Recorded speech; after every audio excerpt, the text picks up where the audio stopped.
In 2.5, we're going to be looking at transformations of functions. We're going to be taking all the parent functions that we looked at in 2.4, and we're going to be shifting these functions around.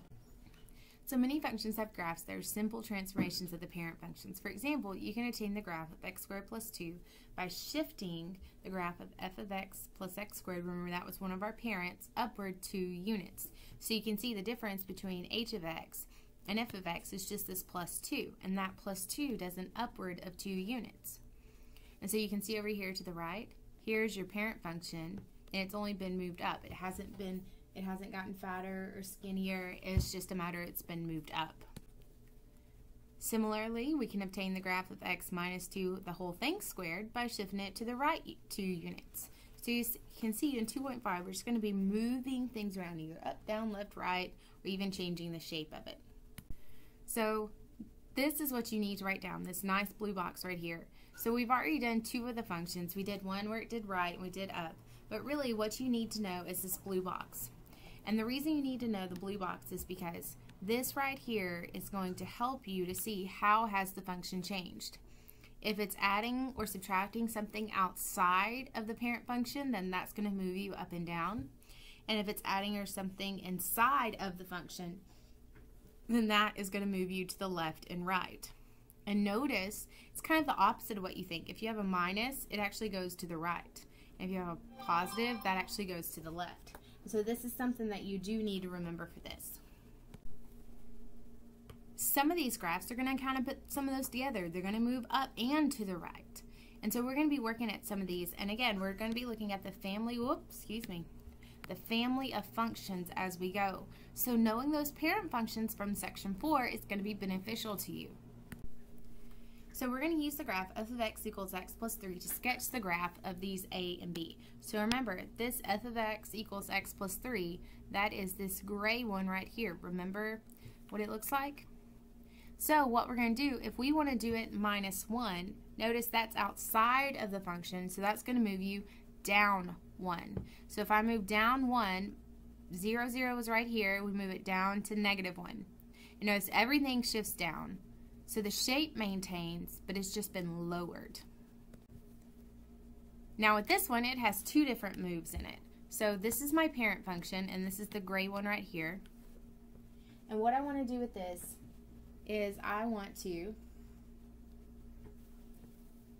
notice what the changes are. It's a positive 2 and a positive 1. So outside of it here, it's going to move up 1 unit. And so you can see I'm at 0, 0, I'm going to move it up 1 unit.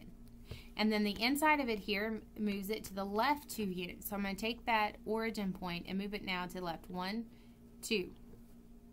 And so you can see that I moved up 1 unit and to the left 2 units and maintained the shape of the graph.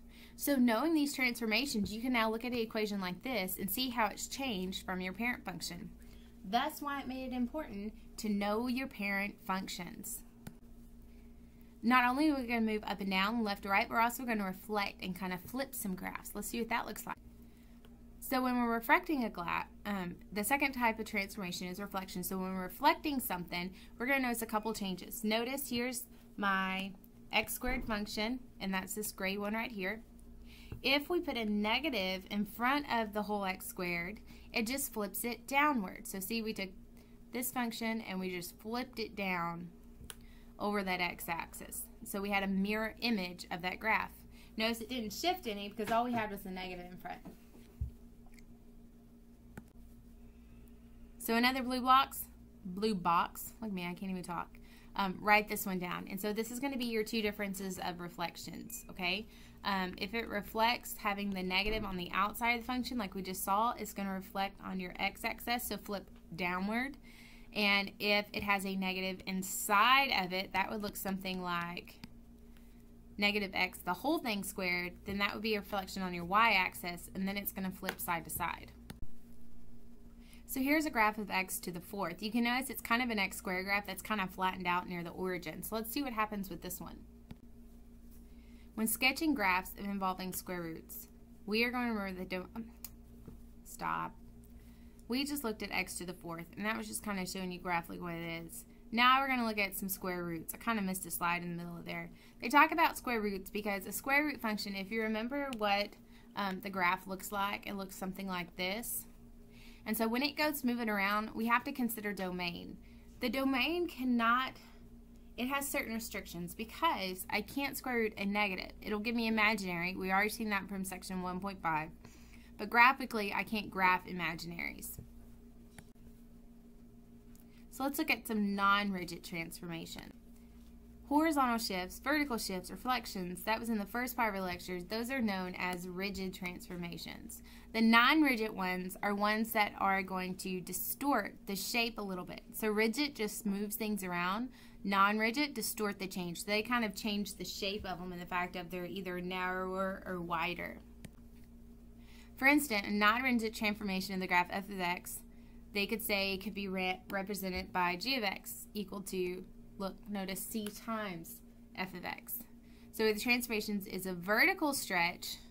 Write this down. It's considered a vertical stretch if c is greater than 1. It's considered a shrink if it's between 0 and 1. We say between 0 and 1 because if it had been a negative, then that just brings in the reflection part of it.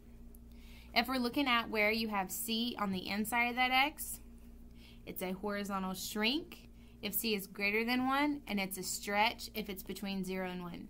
Now you need to know that for WebAssign, but when it comes to the exam, I'm just going to ask that you know how things move around and affect it, not necessarily if it shrinks or stretches, that exact terminology, but that you know that the wideness of it has changed.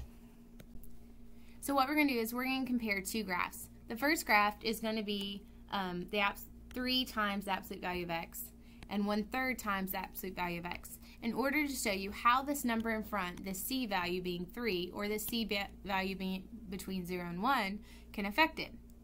So we can relate it. 3 on the outside is a vertical stretch, and so you can see that here's my parent function here, and applying that 3 to it makes it just more of a taller or narrower function. Then on this one, the 1/3 being in front, and that's with the c being between 0 and 1, that is known as a shrink because it definitely just makes it wider. So this is that 1/3 absolute value of x, and then there's our parent. Okay, so knowing all these transformations algebraically, you can look at the equation and identify what the changes would be, and in WebAssign you're going to practice this, moving things around and comparing them to your original function. So if you need any help with this section, please feel free to reach out to me. I'm here to help you.